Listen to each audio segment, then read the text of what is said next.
that we have so many people here. You know, we had a little Hurricane Katrina back in 2005, and the Boston Convention Center canceled our meeting. They said, we're going to use this for the evacuees. Well, our team had to do in 10 days is to put this show on, and we did it. Was anyone there when we did it? Look at that. Great. And look at, here we are now with Superstorm Sandy, and our speakers, including our keynoter, had to drive 12 hours to be here.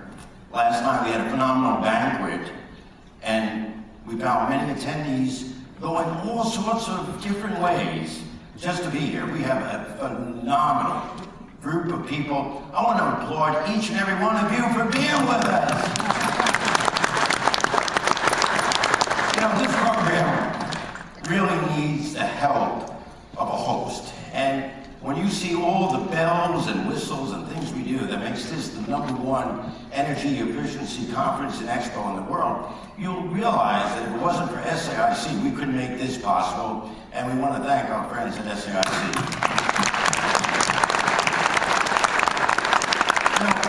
In commemorating our 35th anniversary, you know, they say, Al, what are you going to do next? I mean, you've done everything. I said, well, let's see, what new programs can we get ourselves into trouble with? Well, the flagship program we do is what? The Certified Energy Manager. How many of you are Certified Energy Managers? Great. How many of you have I instructed? Okay, one. Did you pass? Well, the CEM is our flagship program.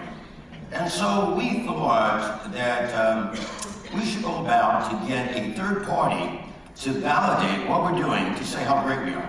So right now we are meeting ANSI ISO standard 17024, that's an international standard, and we are now being accredited, in the process of being accredited, by ANSI. So if you are a CEM, the value of that CEM will continue to grow and grow and grow.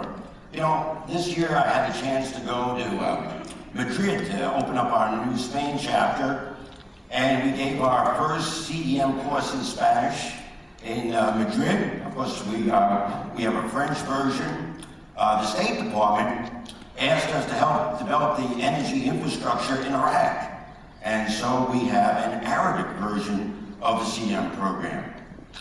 What makes AE very different is we get involved with not only the technical, which we do a great job on, but also the professional development and also things that are happening in the marketplace. We're 1 week before the national elections, less than a week.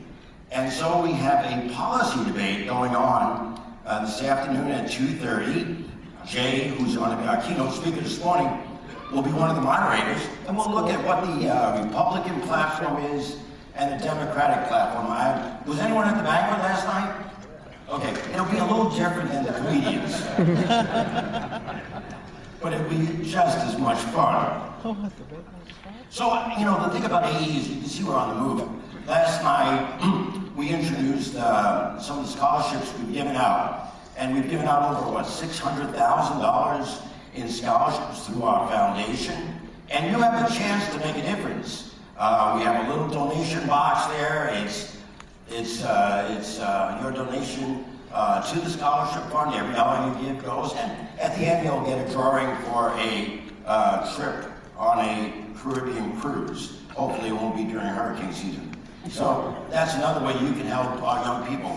We have the Council of Women in Energy and Environmental Leadership, Seawheel. They're having a breakfast, and they are mentoring young women to get into this field. Because if you look around, not me included, most of you are going to retire in 10 years.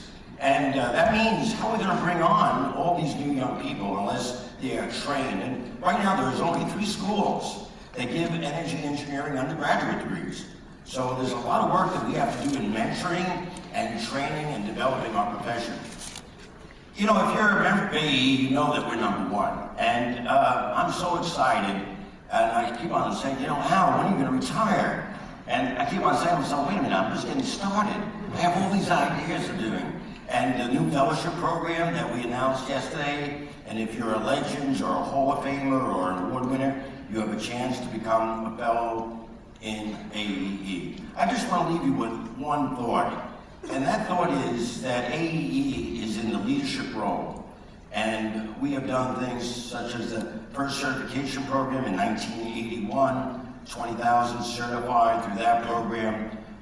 We're in the leadership role, we're not following. And this field of energy engineering is the profession of the future. Thank you.